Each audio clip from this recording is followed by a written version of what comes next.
Hello everyone, Agi here. So I want to speak a little bit about intuition, and I want to speak a little bit about how intuition can relate to building habits. And for a really long time, since we've been doing these habit challenges, right? The dream routine, shredding angels in the earlier days, right? So, this has been about 4 years now. And I think that it's interesting how I was in the process over the last few years myself, trying to figure out where I kind of belong in this challenge. Where can I put my knowledge, I guess I could say everything that I've learned in my life, the things that I would say that I would consider my skill set. How can I mix that with the challenge that we've been doing for the past 4 years? And I cannot help but to connect building habits, connect building a lifestyle that feels empowering. I can't help but connect all of this with intuition, an inner calling, and a connection to ourselves and our own bodies.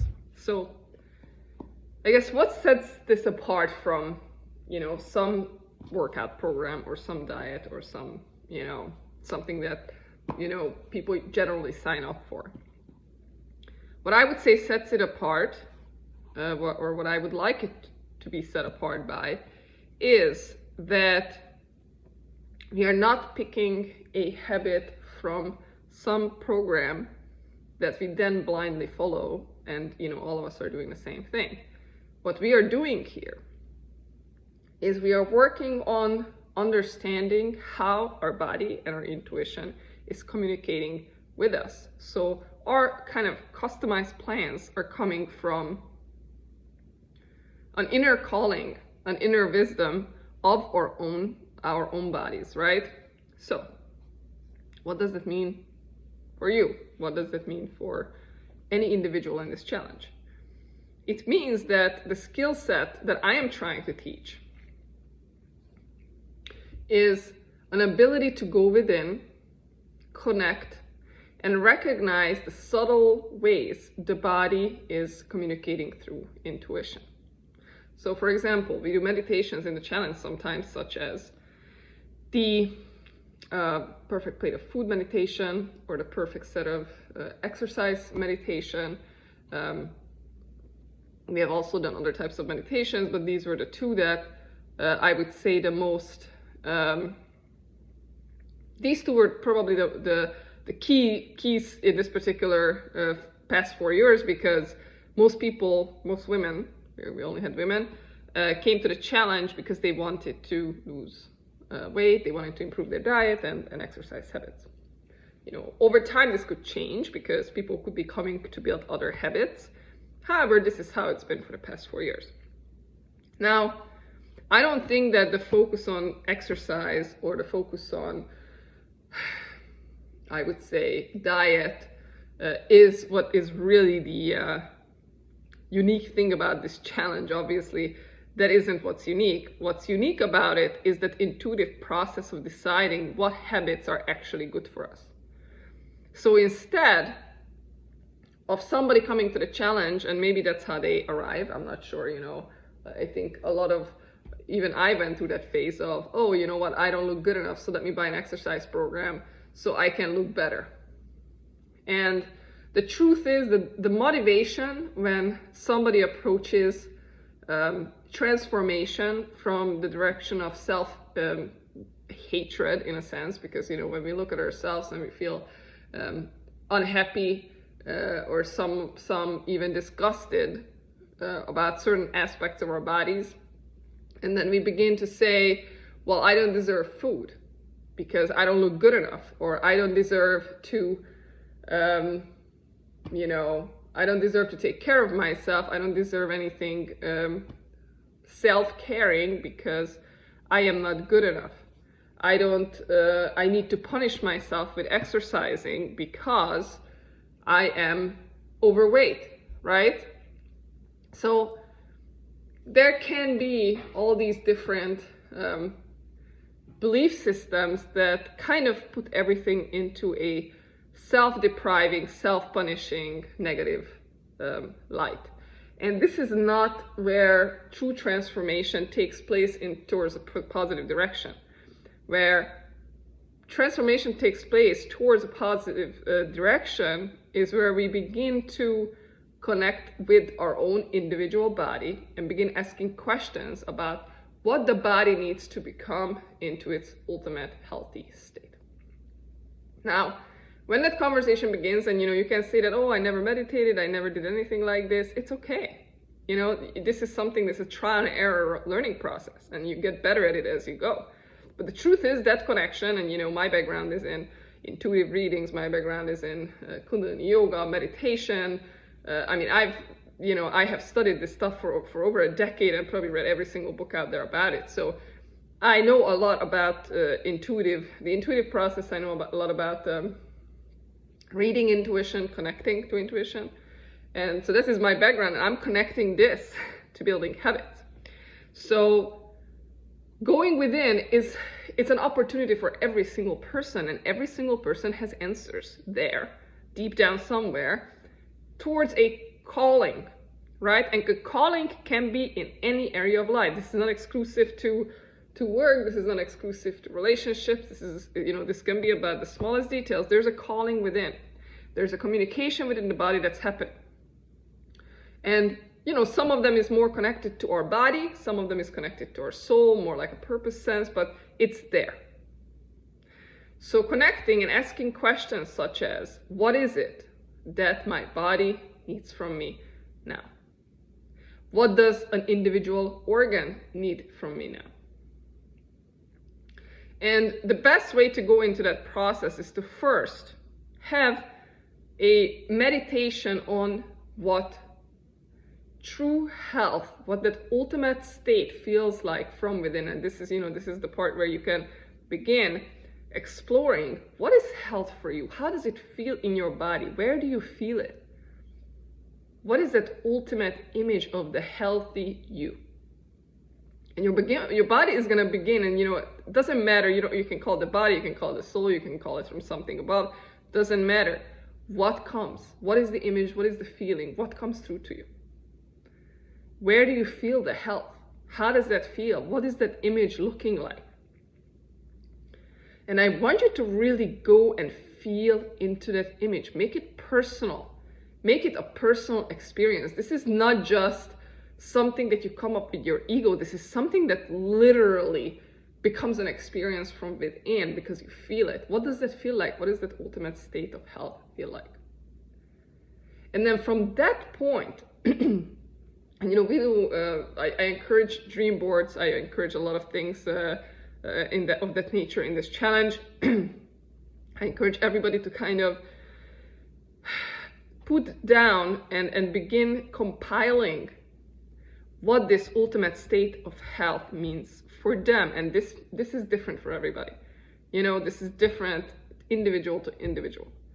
It's gonna be a different image. There may be some similarities, but it's individual. It's unique to each person. So I want you to begin to kind of draw up that ultimate state of health for you. And by the way, this can change over time, so you can do this meditation periodically.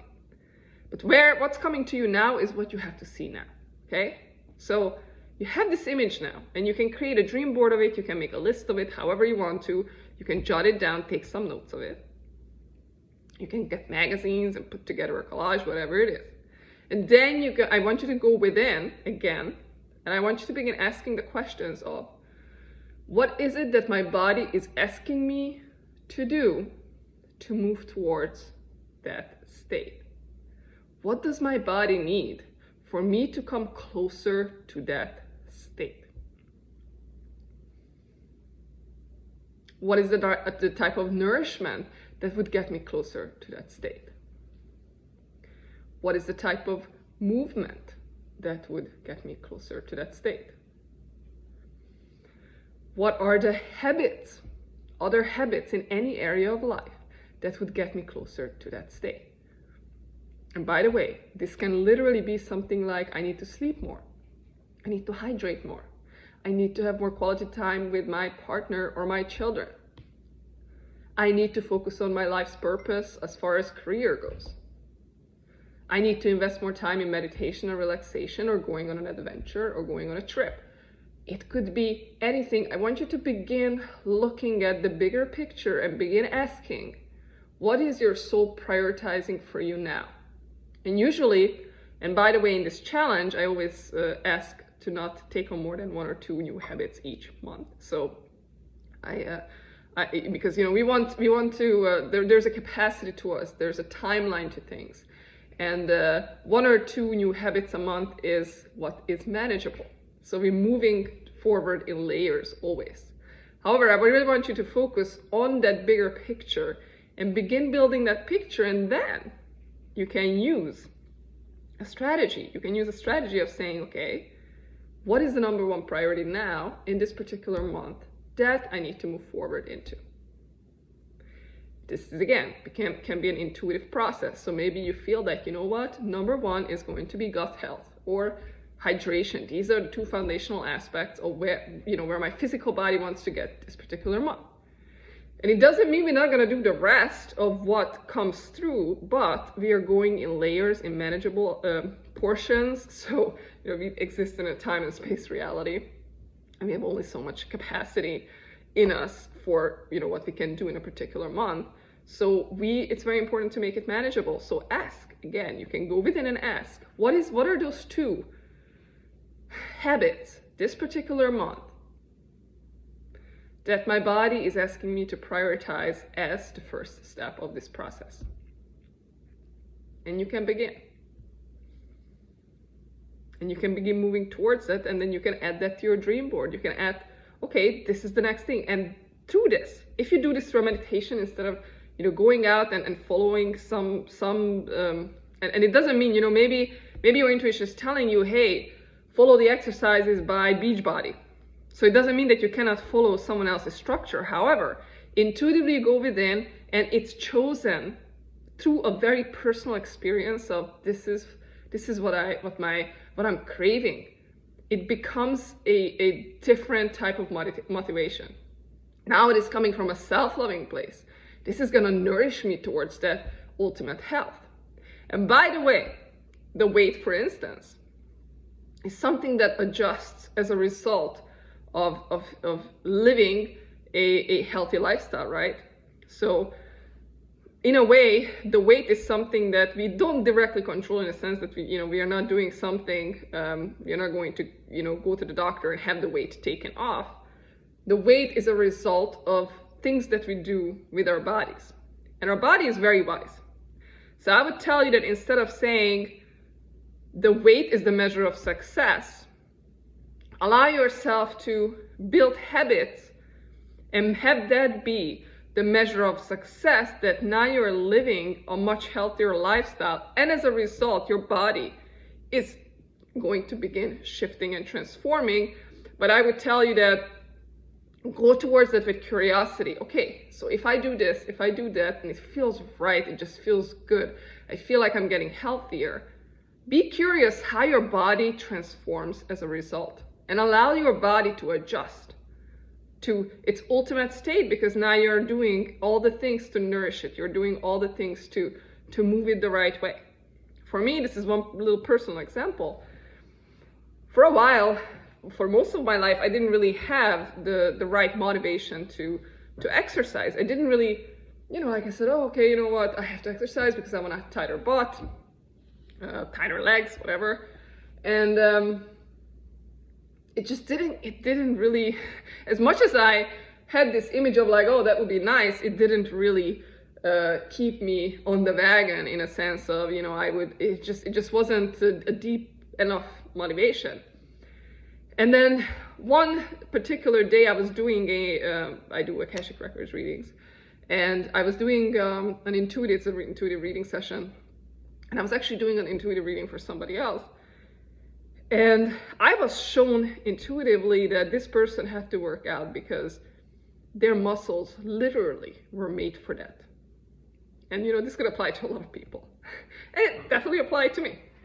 And as I was seeing that vision of like these muscles just saying, I was born to work out. I'm not going to be happy unless I move, because I was created for movement.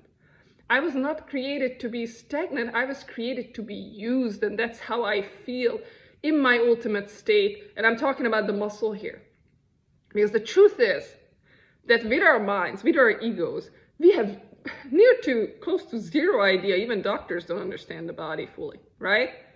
We know very little about how this happens, how our heart beats, how, our stomach processes food, why the wound heals. Like, we don't really control these things. These things, are part of our nature. These are aspects that are given to us by being born. We don't heal the wound. The wound heals because it's an aspect of our body that knows what it's doing. So in a sense, that's independent of our ego, of our conscious brain, right? It's a totally unconscious thing that happens to our body, but we're not actually, we are not making that happen with our ego. So our ego knows very little about what our body needs. So this is why connecting, for instance, some aspect of our body, like a muscle, like an organ, and respecting it, saying, you know what, I have no idea how you do it, but I want to support you. So you begin to have this kind of relationship with your aspects, with your body, with your organs, with your muscles, where now it's not, so, quote unquote, you in a sense, it's not your ego. Now it's something to be respected and loved, in a sense, independently, and beginning a conversation of how can I support you? How can I support you? Me, how can I support you? And you begin to have this self-loving relationship with all these different aspects of you, where it's no longer like, oh, you're gonna have to look better, thigh or butt. No, now it's like, okay, you know what? I have no idea how you were created. I have no idea how these muscle fibers actually work. But I'm here to support you because I have the power to. And once you have the power to kind of, and you understand your power, now you begin to have a completely different relationship with your body, and you're going to be asking questions instead of thinking you know what you're doing. You're going to ask the question, you know what? How can I support you? And allow the answer to come to you. And the interesting thing is that when you begin to have this relationship with your body, the self-love begins kind of happening, because now you're kind of looking at your body, the way that you would look at your pet or your child, where it's not really, you're not identifying this as, oh, this is fully in my control. This is something that I can support through simply giving it what it needs to be nourished. Giving it all the support so it can come to its best potential. So what support can you give to your leg to come to its best potential? What support can you give to your heart, your liver, and all these different aspects? And you don't have to do it all at once. This is why the intuition comes into place, because the beauty about the intuitive process is that what we receive is what we need to know in that moment that's manageable for us to complete. It's not going to be, 100 things at once. Intuition is actually incredibly intelligent. This is something you may or may not believe in, so belief systems obviously can mess with that a little bit. But based on everything that I have ever learned about this is, I've been doing intuitive readings for a very long time, 6-7 years maybe. What we receive generally through these intuitive sessions, through these meditations, is a very manageable amount of information that we need to hear then and then. We are so wise in that intuitive space. There is so much information available there. And don't ask me to explain how that works. Just like, I cannot explain some of the physical processes in our body. I also cannot explain where exactly that information is coming from. We can say it just comes.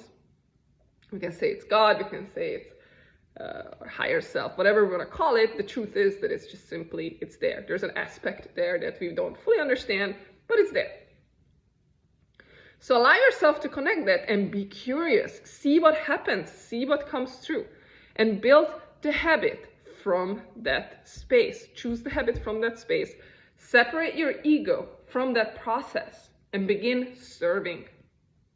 Begin serving that intuitive space, because at the end of the day, that is what self-love, that is what fulfillment, that is what being in the moment, every single moment of your life means. To serve that inner calling, to serve that inner guidance system. And when you do that, your life all of a sudden begins feeling more whole and whole. And I have to tell you that to follow this path and to begin listening to that internal guidance, it takes courage. It takes courage. Very often it takes courage because, it can be, how could I put this? Sometimes we do get to points where our internal guidance system is asking us to do something out of our comfort zone. It's asking us to do something that feels even terrifying because it's that much out of our comfort zone. But be courageous, be curious. You really have to kind of dedicate yourself to begin living in that more intuitive manner and kind of be humble enough to serve it. And then, relating to your body, begin looking at it a little bit more like it is a little bit more separate from you, in a sense like, you would take care of a pet or you would take care of a child that you deeply, deeply, deeply love. You have only so much control over it because it has its own processes, right? Your body is kind of similar. Your body has its own processes, and you're here and you have the power to support it. And that is how you should, don't take it for granted. Don't take these aspects of you for granted, because when you do that, and when you're not serving it, when you're serving some egoic idea, you can forget about what these aspects actually need from you, what these aspects are asking for. And you may numb out all that inner voice, all that internal communication, and you begin doing things that are not actually good for these different aspects of your body. So please share your thoughts. Please share your comments. And we have a challenge starting soon, on Monday. So if you would like to join, please comment as well. And I will see you next time. Take care.